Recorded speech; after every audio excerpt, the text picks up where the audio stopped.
Janji Allah Ta'ala dalam Al-Quran untuk orang yang beristighfar ada 6. Surat Nuh ayat 10 hingga 11. Faqultu astaghfiru rabbakum, perbanyaklah beristighfar kepada Allah. Innahu kana ghaffara, diampunkan Allah dosa. Yursilis samaa'a 'alaikum midrara, diturunkan hujan. Wa yumdidukum bi amwalin, diberikan harta. Wa banin, anak. Wa yaj'al lakum jannatin, diberikan taman-taman surga. Wa yaj'al lakum anhara, diberikan sungai. Makna sungai adalah rezeki yang tak putus. Makna sungai adalah kelapangan hati. Makna sungai adalah anak yang soleh. Makna sungai adalah hati yang lapang. Begitulah Allah memberikan keutamaan istighfar. Maka setiap ingat dosa, setiap merasa kita lebih suci, setiap merasa kita lebih mulia, setiap merasa ada hasad dengki, setiap merasa, maka kita katakan astaghfirullahaladzim alladzi la ilaha illa huwal hayyul qayyum wa atubu ilaih. Hadiahkan untuk almarhumah ibu, almarhum ayah, kita dapat, orang tua pun dapat. Assalamualaikum warahmatullahi wabarakatuh.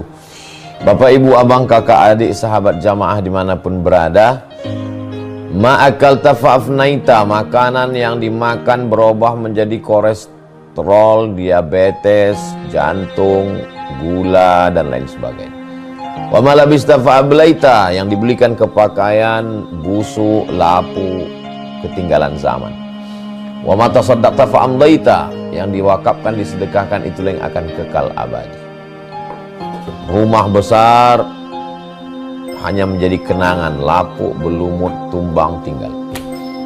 Ada kelas yang dipakai para penghafal Quran, itulah yang kekal abadi, mengalir pahalanya untuk kita.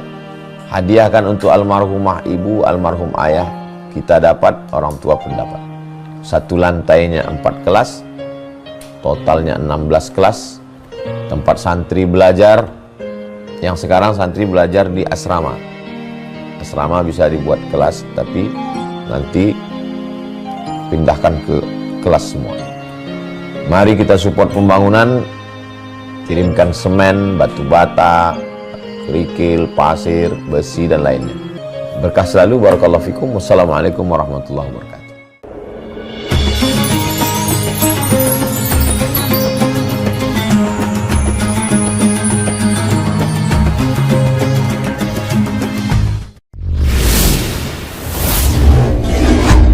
Yang mulai berhenti, amal jariah terus mengalir walau sudah mati.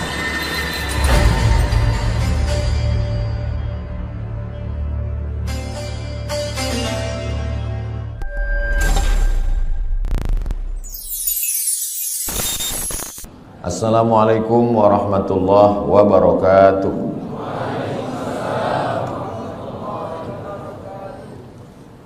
Alhamdulillah, wassalatu wassalamu ala rasulillah sayyidina wa maulana Muhammad ibni Abdillah wa ala alihi wa sahbihi wa man da'a bi da'watihi wa istanna bi sunnatihi ila yaumi liqa'i rabbih wa ba'd. Hadirin hadirat, muslimin muslimat, semua jamaah yang berhadir ini insyaallah dimuliakan Allah Subhanahu wa taala. Amin ya rabbal alamin. Saya ucapkan tahniah tahun baru hijrah 1447. Semoga kita semua istiqamah iman dan Islam. Amin ya rabbal alamin. Tajuk kita pada kajian duha ini, hijrah menuju ridha Allah Subhanahu wa ta'ala. Yang pertama kita bahaskan dulu makna hijrah. Hijrah itu maknanya meninggalkan kota Makkah menuju kota Al-Madinah Al-Munawwarah, hijrah. Tapi kalau hari ini orang mengatakan marilah kita hijrah, kita nak pindah ke mana? Maka kata Nabi SAW, la hijrata ba'dal fath. Selepas Makkah itu diselamatkan, Fathu Makkah, dibebaskan daripada penyembahan berhala Lata, Uzza, Manat, Hubal, Jibti, Taghut, Naham, la hijrata ba'dal fath. Selepas Fathu Makkah tahun ke-8 maka tak ada lagi hijrah. Jadi kalau ada orang hari ini, marilah kita hijrah.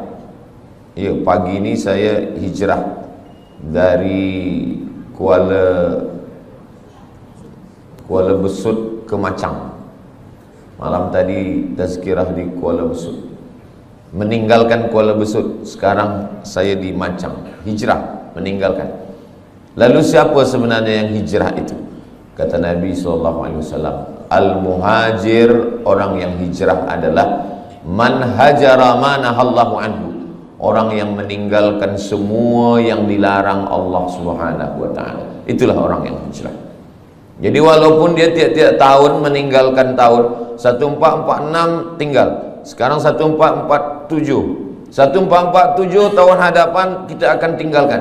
1448. Sebetulnya dia belum hijrah. Sebab apa?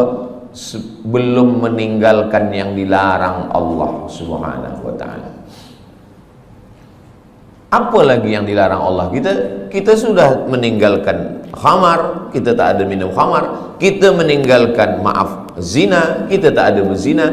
Kita meninggalkan judi, kita tak ada berjudi. Hasanatul abrar, sayyiatul muqarrabin. Menurut orang biasa-biasa sahaja itu baik, tapi menurut orang yang amat sangat dekat dengan Allah, itu perbuatan yang tak baik. Menurut orang yang biasa baik, tapi menurut orang yang sudah amat dekat dengan Allah, itu sesuatu yang tak baik. Apa maksudnya? Banyak perbuatan yang kita sangka tak dosa, tapi sebenarnya dia adalah dosa. Ambil contoh, inni la astaghfiru ila rabbi wa atubu ilaih. Kata Nabi SAW, saya beristighfar, minta ampun kepada Allah mi'ata marrah, 100 kali sehari semalam. Padahal Nabi maksum, Nabi tak ada dosa, Nabi suci, Nabi bersih. Kenapa Nabi beristighfar? Hadis ini muskil, problem. Maka dibahaskan oleh para ulama, kenapa Nabi beristighfar 100 kali sehari semalam? Padahal dia tak ada dosa, tak ada silap, tak ada salah. Rupanya dosa Nabi bukan minum khamar, na'udzubillah, bukan syirik, na'udzubillah. Dia merasa kalau dia lupa sesaat sahaja, dia sudah anggap itu sebagai dosa kepada Allah Subhanahu wa taala. Jadi makna hijrah adalah meninggalkan sesuatu walaupun nampaknya kecil, tapi dia membuat kita jauh daripada Allah Subhanahu wa taala. Saya sudah hijrah, Ustaz Abdul Samad. Saya tak ada buat dosa lagi. Ketika kita mengatakan kita tak berdosa, sebenarnya kita sedang berdosa. Dosa kita apa? Dosa merasa diri kita suci. Orang yang pernah berbuat dosa, selepas itu dia bertaubat, lebih baik daripada orang yang merasa beramal lalu melihat orang lain adalah penghuni neraka. Maka kita ini adalah orang yang pernah berbuat salah, pernah silap, pernah khilaf, pernah melanggar sunnah Rasulullah sallallahu alaihi wasallam. Selepas itu kita bertaubat kepada Allah Subhanahu wa taala. Maka kalau kita tengok dalam sembahyang, dari mula takbiratul ihram sampai kepada salam, dari mula kita angkat tangan Allahu Akbar sampai kepada salam, tidak ada di dalam sembahyang itu doa jauhkan aku dari riba, jauhkan saya dari zina, jauhkan saya dari khamar. Tak ada. Cubalah tengok bacaan solat itu. Tapi dia mengajarkan kita untuk merenung amal yang kecil-kecil. Manakala kita angkat tangan Allahu Akbar, apa maknanya? Orang yang merasa diri dia besar, saya yang paling besar, saya yang paling mulia, saya yang paling hebat, saya yang paling utama, maka pada saat itu dia sudah berdosa. Maka dia katakan, yang besar hanya engkau saja ya Allah. Allahu Akbar kabira. Selepas itu, walhamdulillahi katsira. Puji. Banyak manusia ini gila sebab puji. Dipuja, dipuji, disanjung tinggi. Maka saat itu kita katakan, yang memiliki segala pujian hanya Allah. Walhamdulillahi katsira. Apa dosa kita lagi? Dosa yang ketiga, merasa diri suci. Orang kalau sudah merasa diri suci, maka yang lain dia tengok kotor. Kalau dia tak berdosa, yang lain penghuni neraka, maka saat itu kita katakan wa subhanallahi bukratan wa asila. Tiga inilah yang mencelakakan manusia. Pertama, merasa besar. Kedua, merasa terpuji. Ketiga, merasa suci. Maka tiga ini dibersihkan dalam sembahyang. Allahu akbar kabira, walhamdulillahi katsira, wa subhanallahi bukratan wa asila. Kira-kira kita yang hadir ramai di Masjid Jami' Sultan Yahya Petra Macang ini, beramai-ramai tuan imam, datuk-datuk, datin-datin, semua yang berhadir jemaah ini, siapakah di antara kita ini yang terkena penyakit yang tiga ini? Pertama, merasa besar. Yang kedua, merasa dipuji. Yang ketiga, merasa suci. Tak ada yang tahu. Tapi kalau ditengok daripada zahirnya, yang merasa mulia adalah Ustaz Abdul Somad, sebab dia duduk tinggi, yang lain rendah di lantai. Siapa yang merasa dipuji-puji? Ustaz Abdul Somad juga dipuji-puji orang. Siapa yang merasa diri dia suci? Saya juga. Mungkin saya merasa diri saya lebih suci daripada orang lain. Jadi sebenarnya yang saya sampaikan ini bukan untuk orang lain, untuk diri saya dulu. Bila saya tunjuk orang, sebenarnya saat itu untuk orang lain satu jari saja, satu telunjuk saja. Yang keempat ini adalah untuk diri sendiri. Jangan engkau merasa diri engkau besar. Allahu akbar kabira. Jangan engkau puji-puji gila dengan pujian. Walhamdulillahi katsira. Jangan engkau merasa diri engkau suci. Wa subhanallahi bukratan wa asila. Jadi hijrah ini dibagi kepada tiga. Hijrah yang pertama, hijrahnya awam, hijrahnya orang yang paling rendah. Hijrah meninggalkan syirik, hijrah meninggalkan zina, hijrah meninggalkan khamar, hijrah meninggalkan riba, hijrah meninggalkan ghibah. Hijrah nampak. Tapi ada hijrah yang kedua, hijrah meninggalkan takbur. Tak nampak. Kalau khamar, nampak dia minum khamar. Kalau judi, nampak dia main judi. Tapi judi dululah. Dulu orang main judi memang nampak. Sekarang tak nampak. Nampak macam baca Quran, rupa judi online. Judi nampak. Orang yang minum khamar tahu bahwa dia sedang buat dosa. Orang yang berzina tahu bahwa dia sedang buat dosa. Orang yang sedang berjudi tahu bahwa dia sedang buat dosa. Ini hijrah yang rendah sekali. Tapi ada hijrah yang lebih tinggi lagi. Orang yang merasa diri dia sudah beramal, orang yang merasa diri dia paling banyak sedekah, orang yang merasa diri dia paling banyak zikir. Saya yang paling banyak sembahyang sunat, saya yang paling banyak pergi ke Makkah setahun 2 kali, saya yang paling banyak. Makanya ada kitab Talbis Iblis.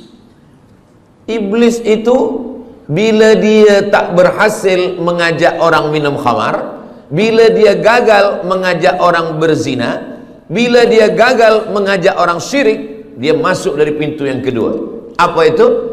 Dia buat orang merasa beramal. Yang pertama ni banyak orang sukses, banyak orang berhasil. Dia tidak berjudi, dia tidak berzina, dia tidak minum khamar. Tapi manakala iblis masuk dari pintu level yang kedua, yang lebih tinggi, yaitu merasa diri lebih mulia, merasa diri sudah banyak amal, merasa diri penghuni surga, merasa yang lain adalah kotor.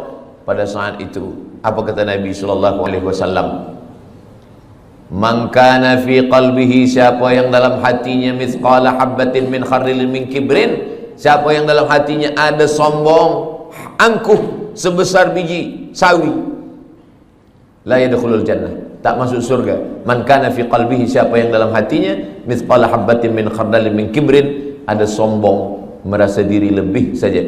Iblis masuk ke dalam neraka bukan kerana digoda syaitan. Tidak ada satu pun ayat, tak ada satu pun hadis yang mengatakan bahwa iblis masuk ke neraka kerana digoda syaitan. Tak ada. Sebab apa? Sebab syaitan Dialah induk setan.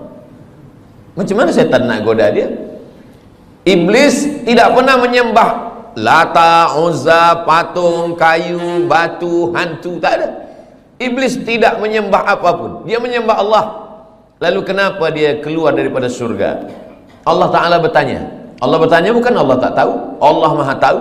Tapi Allah nak bagi tahu bagi sesiapa sahaja yang tak tahu. Malaka anta takabbara fiha. Kenapa engkau merasa diri engkau besar? Engkau merasa diri engkau mulia, wahai iblis. Apa kata iblis? Khalaqtani min nar. Engkau ciptakan aku daripada api. Wa khalaqtahu min tin.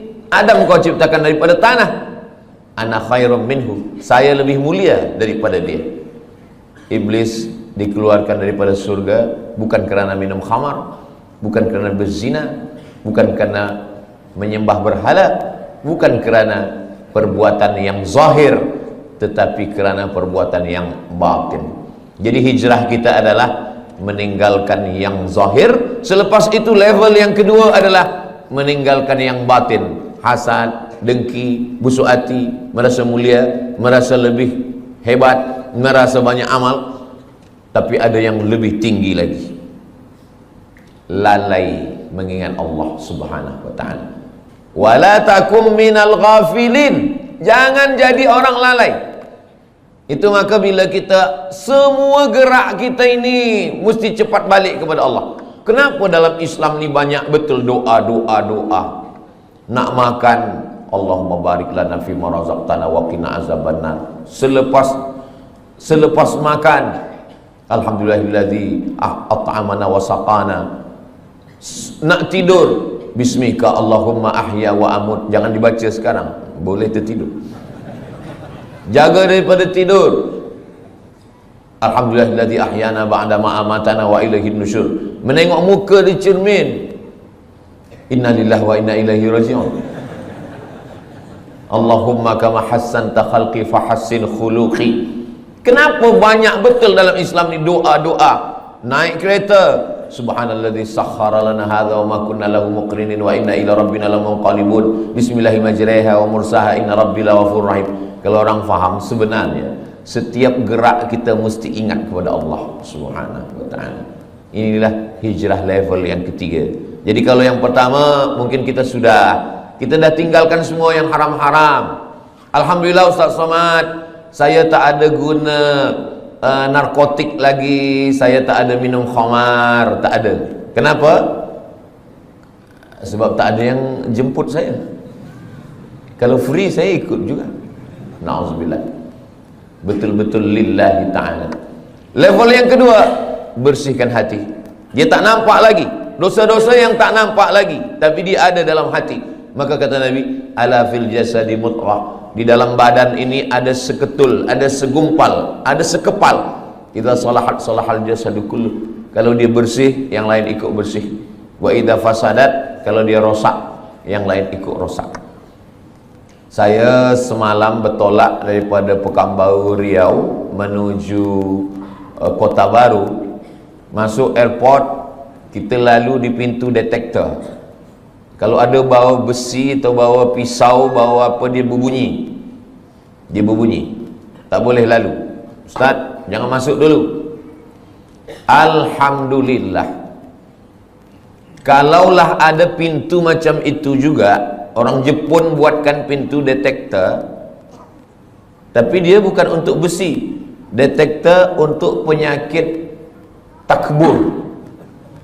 Dipasang di pintu Masjid Jami' Sultan Yahya Petra Macang. Siapa yang masuk pintu ni berbunyi. Jamaah lalu berbunyi dia kecil. Tit. Tapi bila Ustaz Somad lalu, tit gitu. Selepas itu Ustaz Somad pula yang bercakap kepada jamaah bagi tazkirah, marilah kita bersihkan hati kita. Semua jamaah tersenyum. Hati Ustaz lebih kotor daripada hati kan? Sebenarnya kita dimuliakan Allah bukan kerana kita mulia, tapi karena Allah masih sayang, lalu dia menutupi isi hati kita.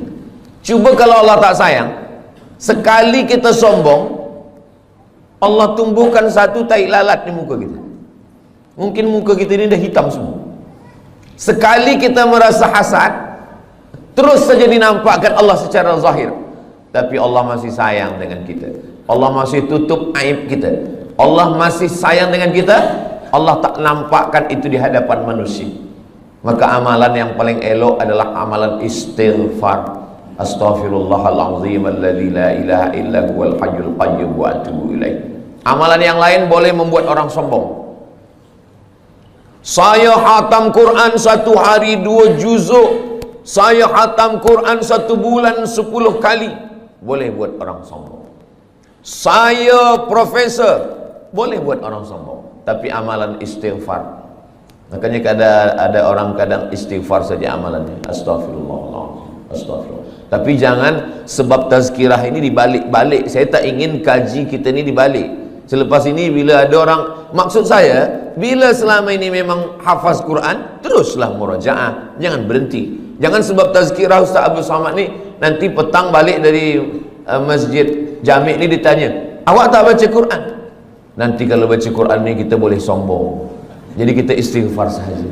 Bukan itu maksud saya. Kita tetap baca Quran, kita tetap hafaz Quran, kita tetap buat baik sedekah, tapi bersihkan hati kita dengan memperbanyak istighfar. Istighfar pun betul-betul dari lubuk hati yang paling dalam. Itulah makna hijrah. Astaghfirullahalazim alladzi la ilaha illa huwal hayyul qayyum wa atubu ilaih. Sebab setengah orang ada dia nak ingin supaya banyak. Sebab kata tok guru, engkau istighfar 100 kali sehari. Sebab dia nak banyak, maka istighfar ni dia cakap bunyi banyak-banyak hingga bunyinya pun tak nampak lagi. Bila kita dengar dekat entah apa-apa kan, macam makan bubur kacang hijau panas. Kita tidak begitu. Kita sebab ingin banyak bukan berarti cepat. Maka kita tetap pelan. Astaghfirullahalazim alladzi la ilaha illa huwal hayyul qayyum wa atubu ilaih. Apa janji Nabi sallallahu alaihi wasallam untuk orang yang banyak istighfar? Man lazimal istighfar, siapa yang membanyakkan istighfar, siapa yang melazimkan istighfar, ja'alallahu lahu min kulli dhiqin makhraja. Segala kesempitannya Allah bagi makhraja, kelapangan.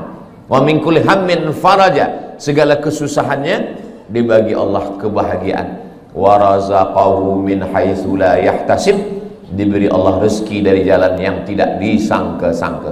Semoga kita termasuk orang yang beristighfar insyaallah. Itu janji Nabi. Janji Allah Ta'ala dalam Al-Quran untuk orang yang beristighfar ada 6. Surat Nuh ayat 10 hingga 11. Faqultu astaghfiru rabbakum, perbanyaklah beristighfar kepada Allah. Innahu kana ghaffara, diampunkan Allah dosa. Yursilis samaa'a 'alaikum midrara, diturunkan hujan.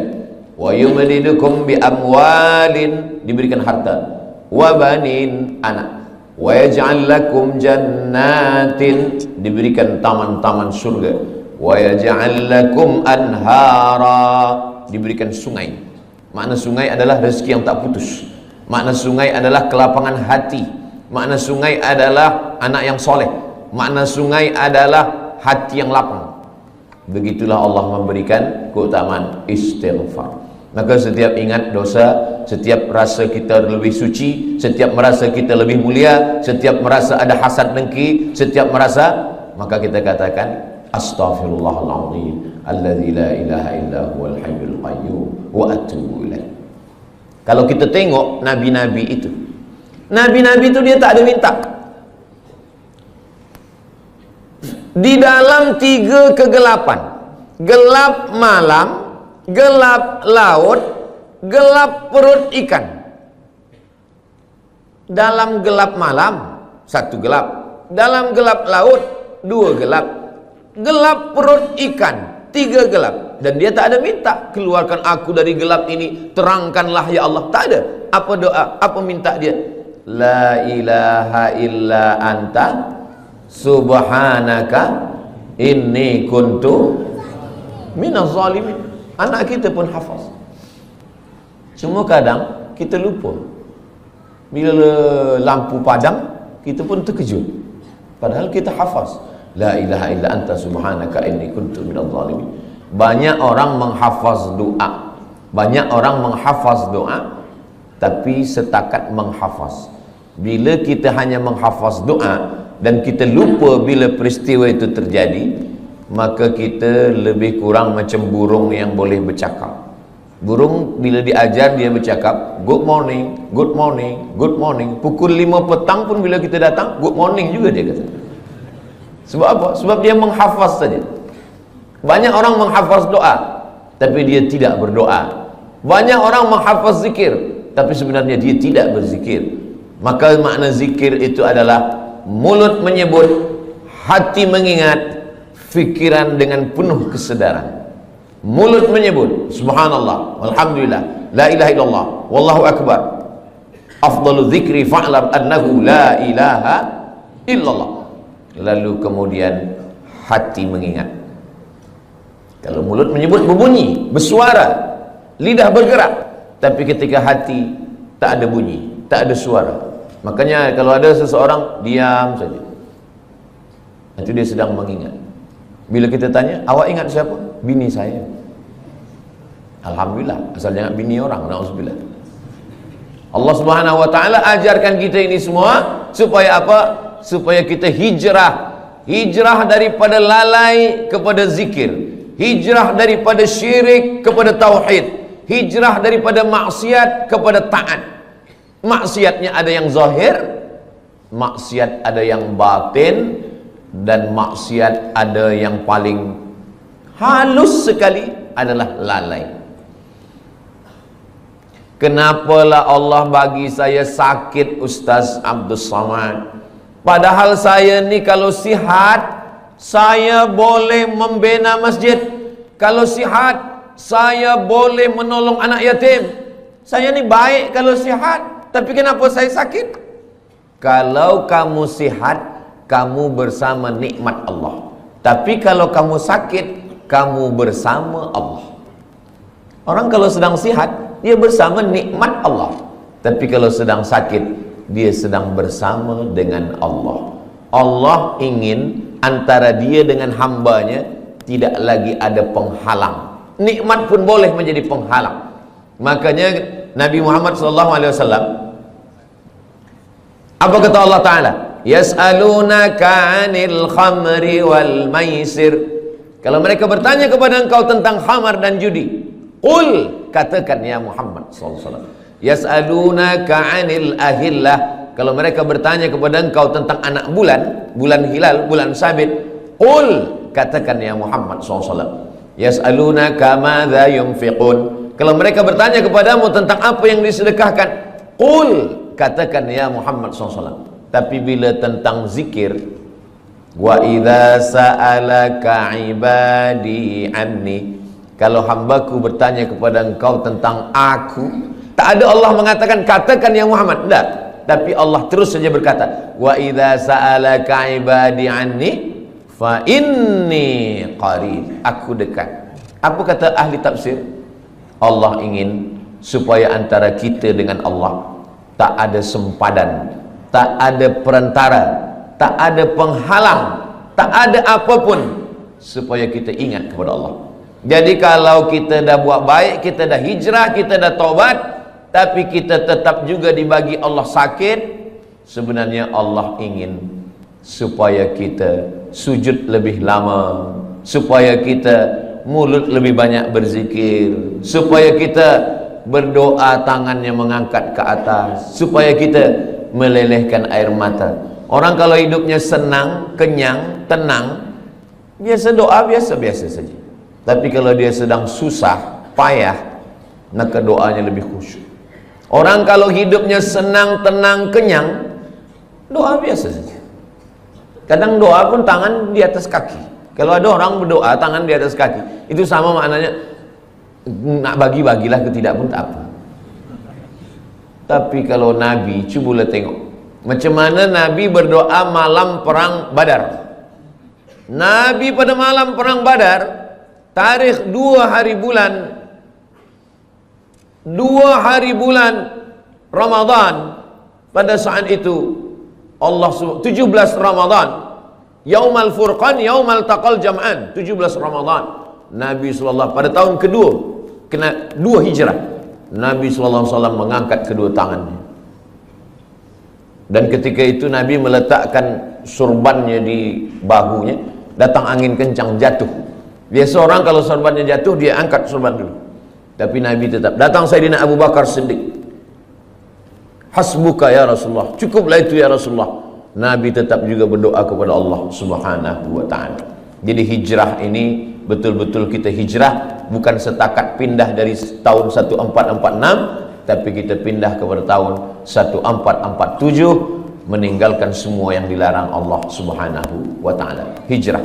Tajuk kita kajian duha ni 2. Pertama hijrah, yang kedua menuju ridha Allah. Hijrah daripada maksiat kepada taat, hijrah daripada lalai kepada zikir, hijrah daripada bakhil menuju kepada sedekah. Alhamdulillah Ustaz Somad, dulu suami saya ini orangnya bakhil, tapi selepas 1447 ini, selepas dia mengaji duha dengan Ustaz Abu Somad, sekarang dia sudah baik. Dulu semasa dia bakhil, kalau ada orang membina masjid, buat tahfiz Quran, dia bagi RM1 saja. Sekarang RM1 1 sen. Merubahlah agak banyak sikit. Nabi SAW mengatakan, yatsba'ul mayyita salasun, yang mengiringi mayat jenazah orang mati tak banyak. Walaupun Ustaz Abdul Samad mati, ramai jamaah datang, tapi sebenarnya 3 saja. Yang pertama, mal, harta, kereta, motosikal, semua ikut mengiring, tapi sampai ke tempat parking saja. Yang kedua, ahluhu, isteri, anak, menantu, kawan, sahabat, jiran, semua ikut mengiring, tapi hanya sampai ke tepi liang lahat saja. Yarji'usnani, yang 2 ni balik ke rumah.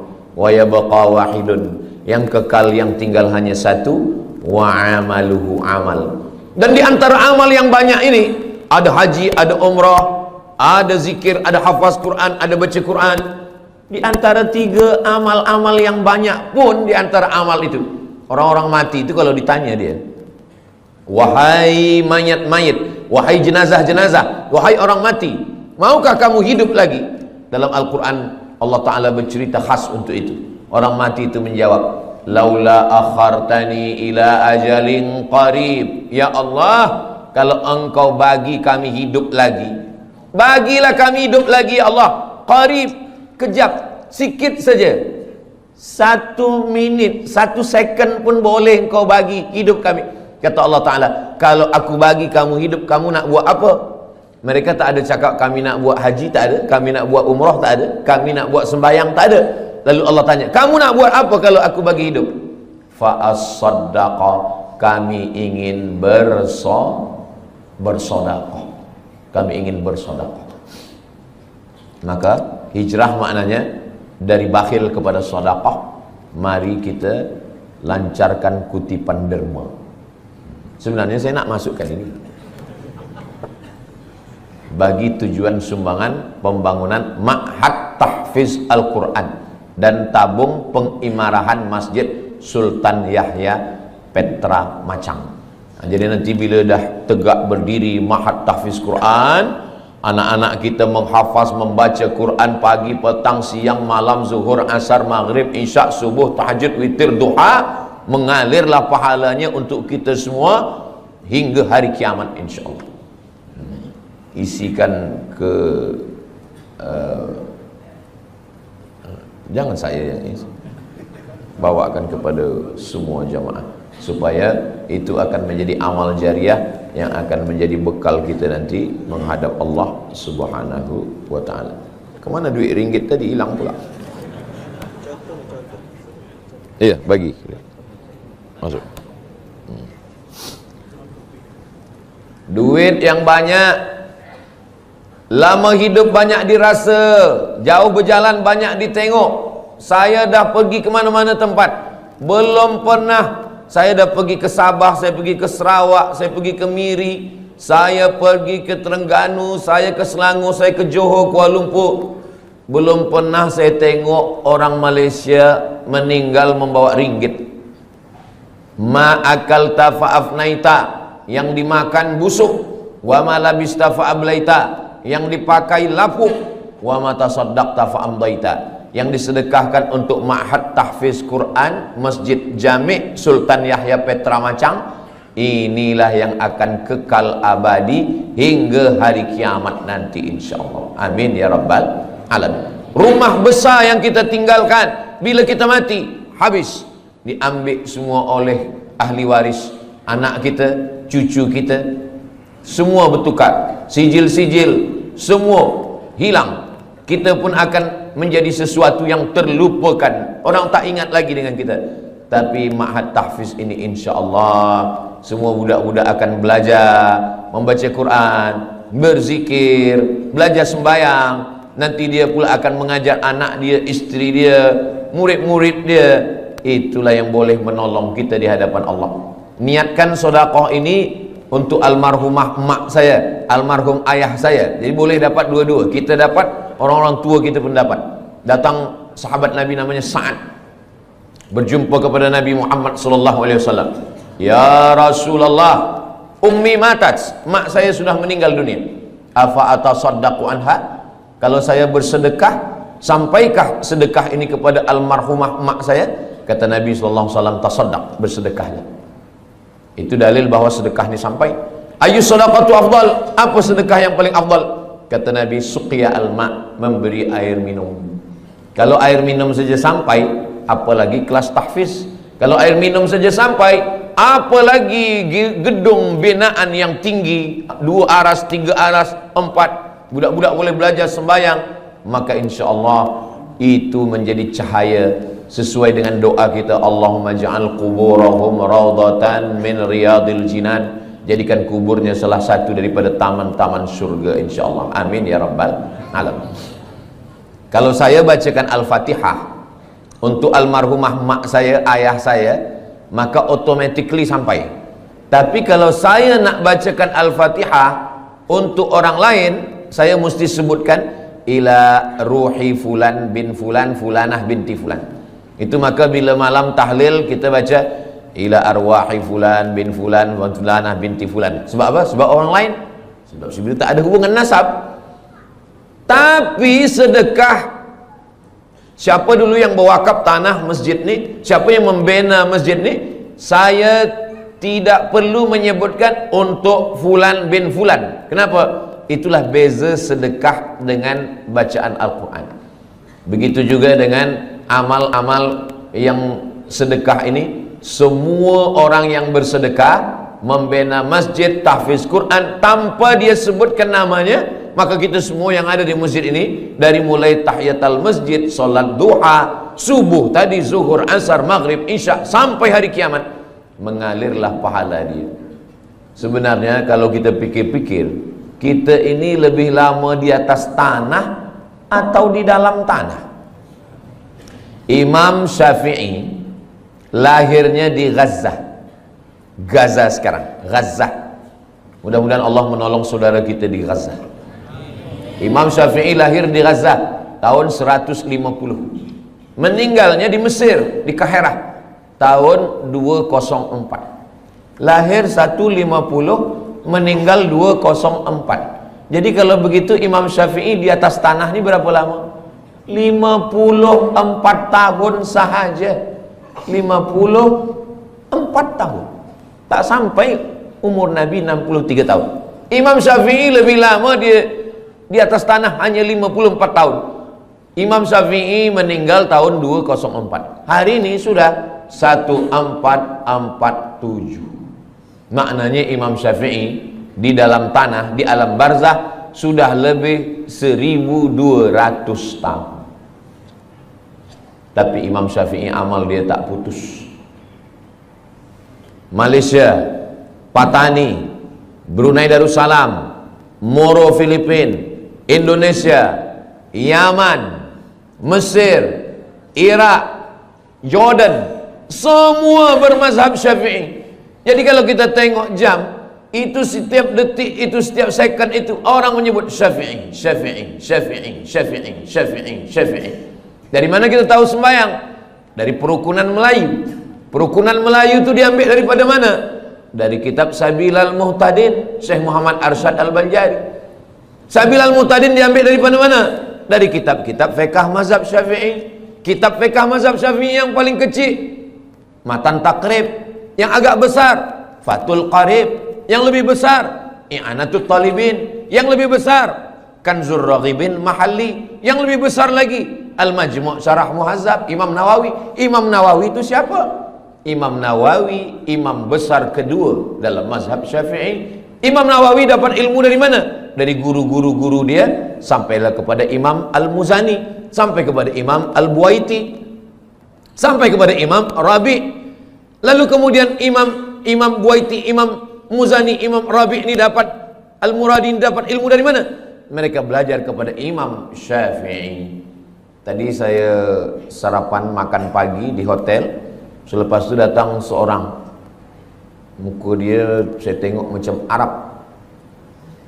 Lalu dia tanya, ini orang yang ada di sini ni mazhabnya apa? Kata dia. Kata saya, ini negeri Melayu ni mazhabnya ala madhabil Imam Syafi'i. Mereka ni semuanya mazhab Syafi'i, kata saya. Oh, kata dia, rupanya dia subuh tadi sembahyang di masjid, dia terkejut. Saya tanya, awak dari mana? Saya dari Perancis, dari Paris, kata dia. Oh, Paris ni mazhab apa agaknya? Negeri awak dari mana? Saya dari Aljazair Maghribi, Aljazair, Tunisia, Libya, Mauritania, Andalusia. Itu mazhabnya mazhab Maliki. Patutlah dia terkejut. Mungkin dia tak tahu tentang mazhab Syafi'i. Macam mana beza Maliki dengan Syafi'i ini? Mazhab Maliki, tangan dia turun lepas ke bawah. Mazhab Syafi'i, dia letakkan tangan.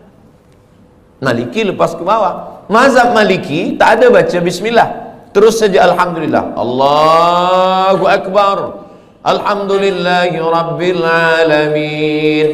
Oh, kalau begitu Makkah Madinah itu Maliki? Tak, itu Hambali. Hambali ada bismillah, tapi kecil aja. Alhamdulillahi rabbil alamin. Sedangkan mazhab Syafi'i, bismillah dia jahar. Bismillahirrahmanirrahim.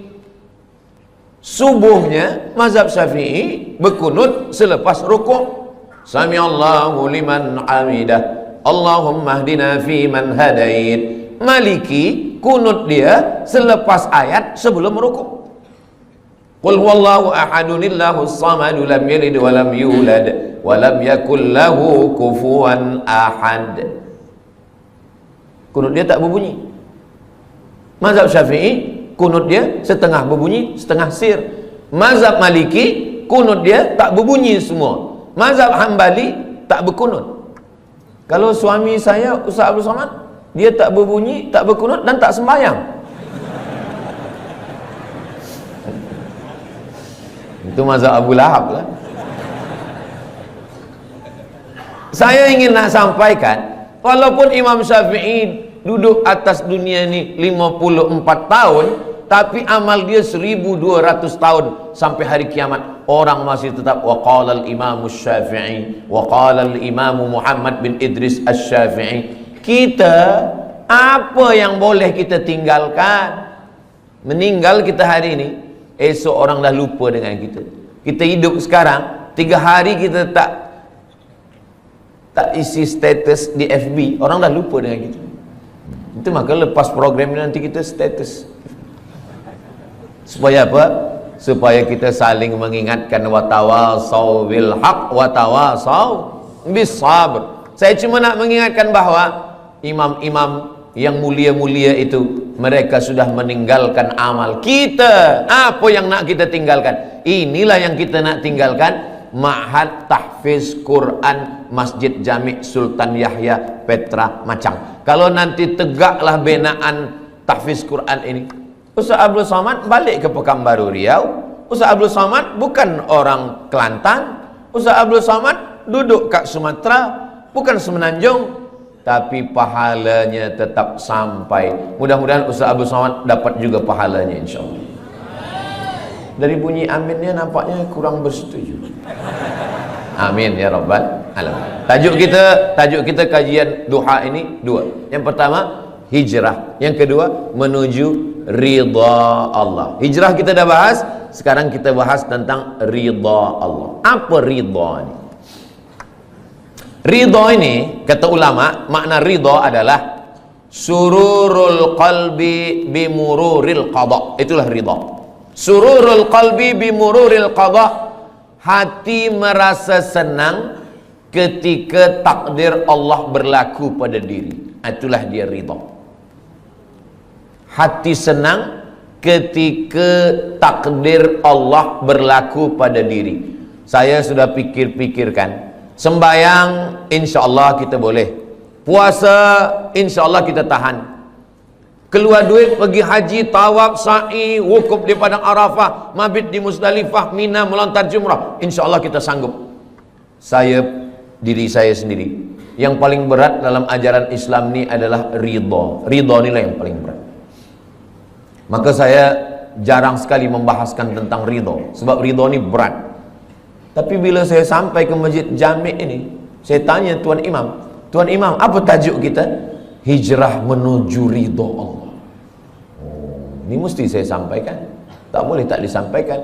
Sururul qalbi bimururil qada. Petang semalam saya duduk dengan ahli keluarga yang menjadi aksiden beberapa waktu lalu, meninggal beberapa penuntut student daripada Terengganu dalam aksiden bas. Lalu kemudian saya diminta untuk menyampaikan ayat-ayat Al-Quran untuk memberikan kesabaran, ketabahan. Saya bila menyampaikan itu, yang terpikir dalam hati dan pikiran saya, Ustaz Samad suruh orang sabar, bacakan ayat, tapi yang meninggal ni anak orang lain. Macam mana kalau anak Ustaz yang kena? Mungkin kalau anak saya yang berlaku pada anak saya, ahli keluarga saya, mungkin ayat itu pun hilang, hadis-hadis itu pun terbang. Tapi itulah Allah Subhanahu wa ta'ala.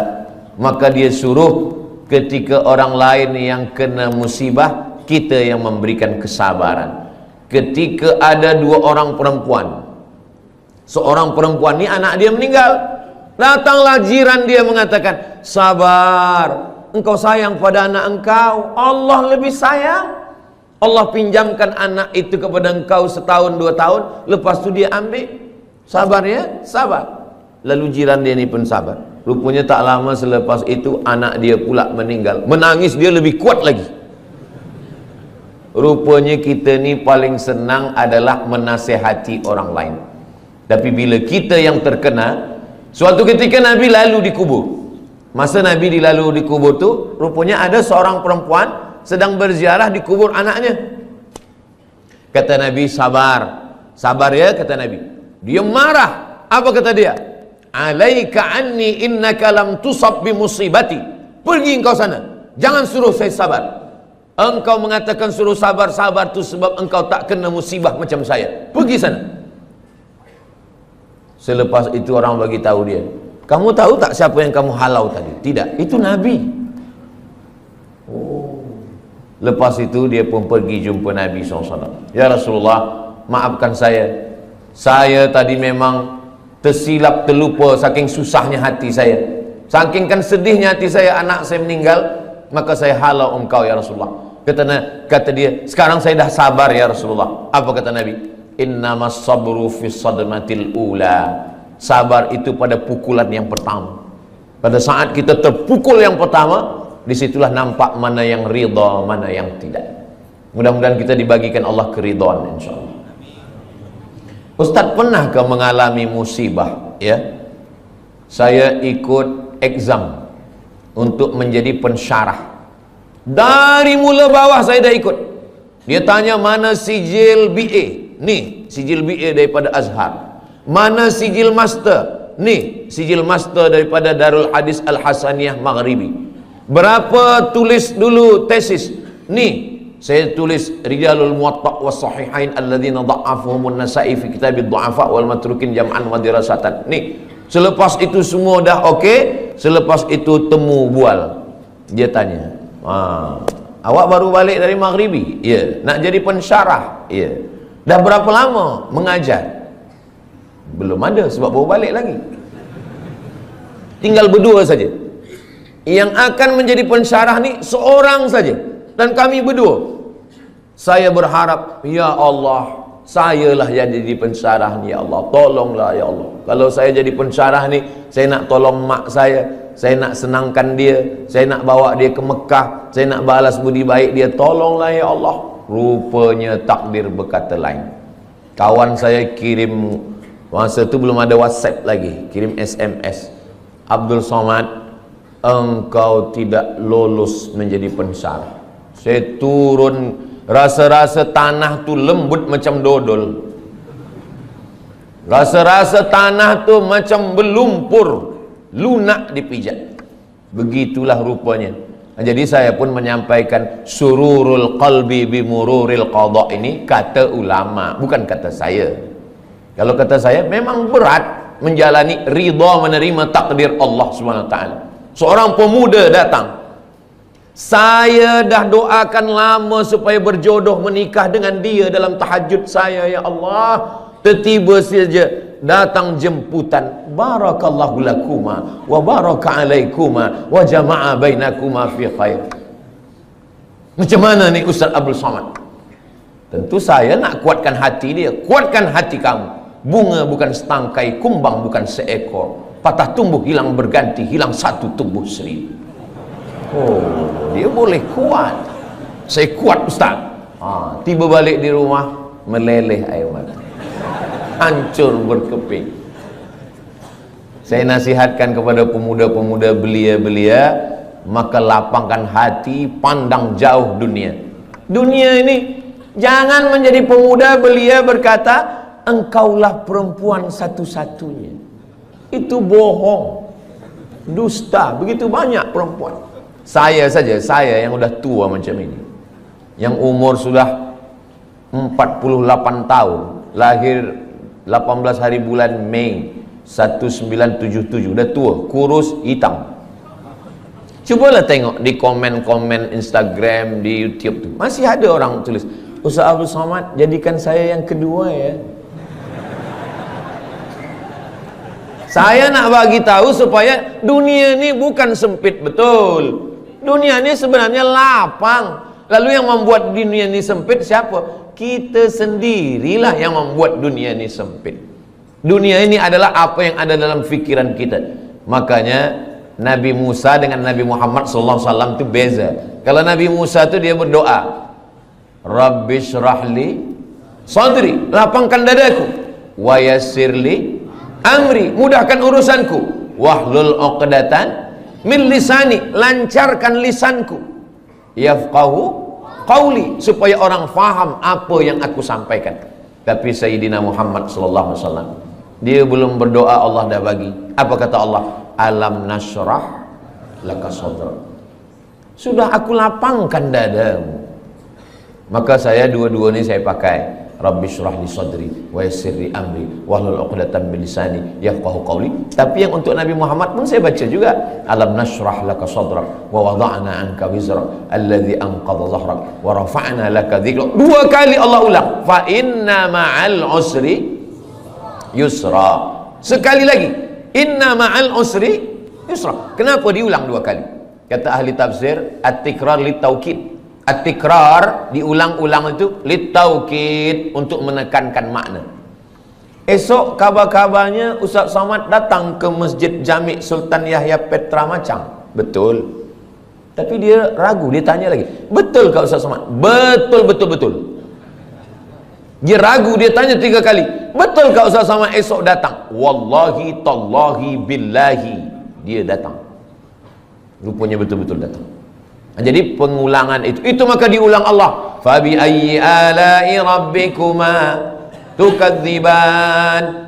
Kenapa kamu masih mendustakan lagi nikmat Allah Subhanahu wa taala? Nah, macam mana kita boleh mencapai sururul qalbi bimururil qada? Ustaz Abdul Somad nak bahaskan tentang hati senang menerima takdir. Dia pun dulu waktu menerima takdir itu dia risau, dia gelisah, dia susah. Kita semasa senang banyak kawan, semasa gelak banyak sahabat. Tapi bila kita susah, kita sedang dipertemukan dengan teman sejati. Orang yang senang, ketawa, banyak kawan. Tapi kalau kita sedang susah, disitulah kita punya sahabat yang baik. Ketika Nabi dikejar dalam peristiwa hijrah, siapa sahabat-sahabat yang paling dekat? Sayyidina Abu Bakar Siddiq, Sayyidina Ali bin Abi Talib. Maka kalau kita ingin ridha kepada takdir Allah, jangan bersendirian. Man syadda finnar, siapa yang sendiri-sendiri masuk neraka. Alaikum bil jamaah, maka hendaklah kita berjamaah. Masalul mukminin kamatsalil asjar. Orang beriman ini macam pokok kayu. Pokok kayu kalau dia sebatang, datang angin kencang patah. Tapi kalau pokok kayu ini ramai, pokok kayu yang ramai, datang angin dari sini, ditolong kayu yang ini. Datang angin dari sini, ditolong kayu sini. Maka kita bersama-sama berjamaah, jangan bersendirian. Sembayang berjamaah. Ini kadang pemuda belia ni sekarang bila kita tanya, kenapa awak tak pernah datang ke masjid Jami? Saya tengok tak pernah ke surau. Kenapa tak sembayang berjamaah? Saya nak jaga hati saya supaya jangan riak. Ini kerja setan. Kata setan, awak jangan sembahyang ke masjid. Nanti bila sembahyang ke masjid, hati awak riak, dipuji orang, ditengok orang, diambil gambar orang. Jadi awak baik sembahyang di kamar, di bilik. Nanti bila dia sembahyang di bilik, apa kata setan? Kalau awak sembahyang, awak merasa sudah beribadah. Jadi yang paling elok jangan sembahyang. Alladzi yuwaswisu fi sudurin nas minal jinnati wan nas. Yang berbisik ni dua. Yang pertama jinnati, yang kedua nas. Kalau yang berbisik ini jinnati, senang kita nak halau dia. Allahu la ilaha illa huwal hayyul qayyum. Tapi kalau yang berbisik ini nas, kita halau dia dengan ayat kursi, dia hafaz Yasin. Maka berjamaah supaya kita senang menerima takdir Allah berjamaah. Bila kita lupa, bila kita silap, bila kita khilaf, bila kita selalai, ada orang lain yang ingatkan kita. Yang kedua, wasta'inu bis sabri. Sabri maknanya menahan. Sabri maknanya imsak. Sabri maknanya saum. Makanya bulan Ramadan itu disebut dengan fasum saumas sabri. Sabri menahan. Tahan tangan, jangan pukul-pukul pipi. Sebab dulu orang kafir musyrik jahiliyah bila ada keluarga dia mati, dia potong.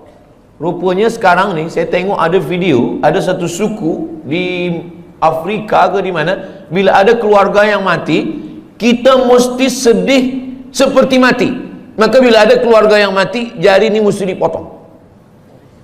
Iya kalau yang mati satu, kalau 10? Dalam Islam kita diajarkan untuk menahan.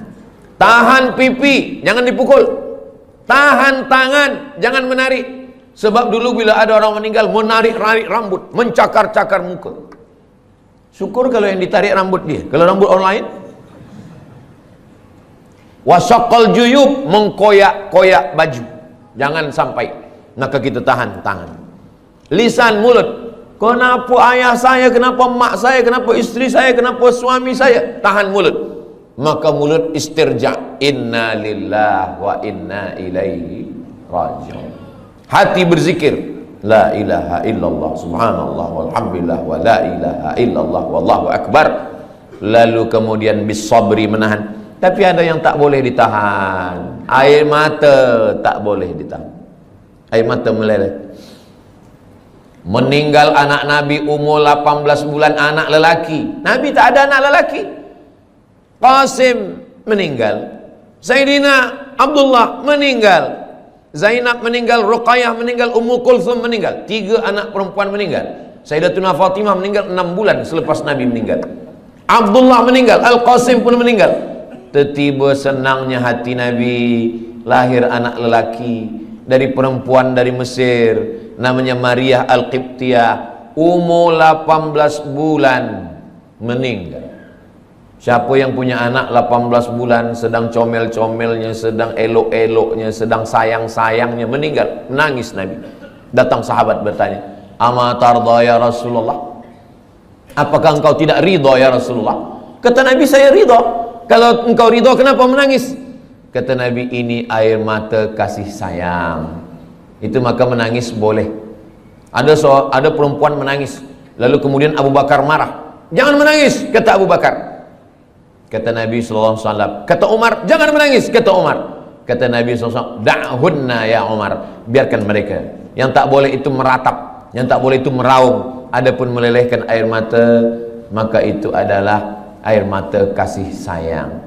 Bahkan Nabi ketika menguburkan sahabat namanya Utsman bin Maz'un, Nabi turun ke liang lahatnya, Nabi pegang jenazahnya, dan air mata Nabi meleleh hingga sampai kepada janggut Nabi. Kalau air mata sampai kepada janggut itu bukan setetes dua tetes, tapi banyak. Itu menunjukkan air mata kasih sayang Nabi Muhammad sallallahu alaihi wasallam.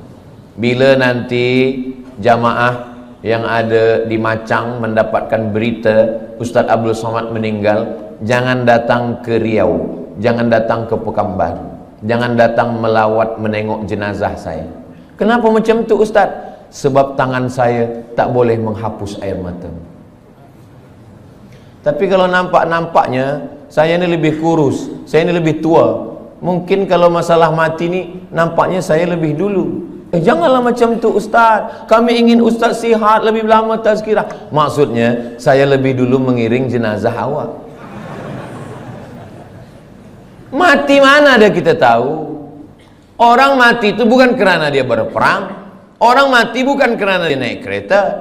Orang kalau udah sampai ajalnya, duduk di rumah, makan, batuk pun mati.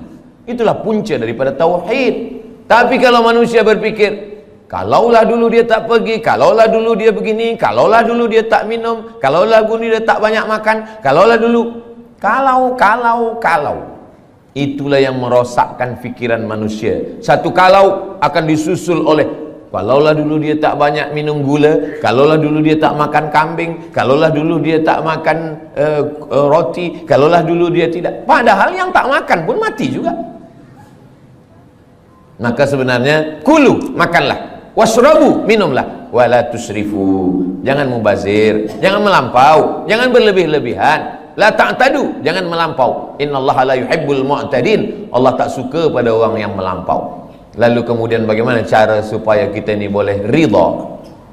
Nanti sampai masanya kita semua akan disila masuk ke dalam syurga Allah. Apa kata malaikat?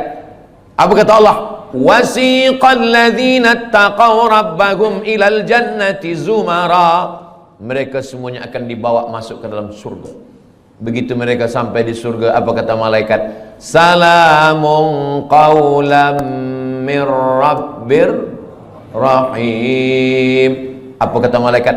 Salamun alaikum, selamat, tahniah, tibatum, kamu sudah berbuat baik, fadkhuluha khalidin, masuklah kamu ke dalam surga khalidin, kekal selamanya, tak keluar lagi daripada surga. Mudah-mudahan kita semua masuk surga insyaallah. Selepas kita masuk surga semua, Allah bertanya, madza turidun? Wahai orang yang sudah masuk surga, madza turidun? Kamu nak apa lagi? Apa yang kamu nak? Semua dah ada, semua sudah ada di surga. Tapi kemudian mereka berkata, kami nak satu ya Allah. Yang belum ada satu. Semua dah ada, makanan semua dah ada, tapi ada satu yang kami belum dapat. Apa dia? Ridhamu. Kata Allah, yang dapat ridhaku hanya orang yang ridha menerima takdir. Itulah kenapa kita selalu berdoa masa kita tawaf, subhanallah walhamdulillah wa la ilaha illallah wallahu akbar. Begitu kita sampai pada rukun yamani menuju kepada Hajar Aswad, doa kita berubah, Rabbana atina fid dunya hasanah wa fil akhirati hasanah wa qina adzabannar. Selepas itu kita tambah, Allahumma inna nas'aluka ridhaka wal jannah. Jangan minta surga. Kenapa? Sebab semua umat Nabi Muhammad SAW masuk surga. Tapi mintalah ridha. Masuk surga belum tentu dapat ridha, tapi kalau dapat ridha pasti dapat surga. Wala saufa yu'tika rabbuka fatarda. Mudah-mudahan yang menyampaikan, yang mendengar, semuanya mendapatkan ridha dan mendapatkan surga Allah Subhanahu wa taala. Itulah tajuk yang saya sampaikan pagi ini. Kajian duha kita adalah hijrah menuju ridha Allah Subhanahu wa taala. Tadi saya sampaikan pukul 9, sekarang sudah pukul 10, 60 menit. Itu biasa tazkirah Ustaz Abdul Somad. tak lebih, tak kurang. Mudah-mudahan apa yang saya sampaikan ini menjadi amal jariah buat kita semua. Kita sampaikan kepada kawan, sahabat, jamaah semua, dan kita semuanya hijrah, dan kita semuanya mendapatkan ridha Allah SWT. Amin ya rabbal alamin. Banyak cakap saya, kata-kata yang tak berkenan di hati, menyinggung perasaan. Saya Al-Faqir Abdul Samad, hamba Allah yang dhaif. Mohon maaf atas segala silap, khilaf dan salah. Terima kasih segala perhatian. Saya tutup dengan pantun penutup. Menangkap puyuh di Bukit Selasih. Thank you dan terima kasih. Wassalamualaikum warahmatullahi wabarakatuh. Usia mulai berhenti, amal jariah terus mengalir walau sudah mati.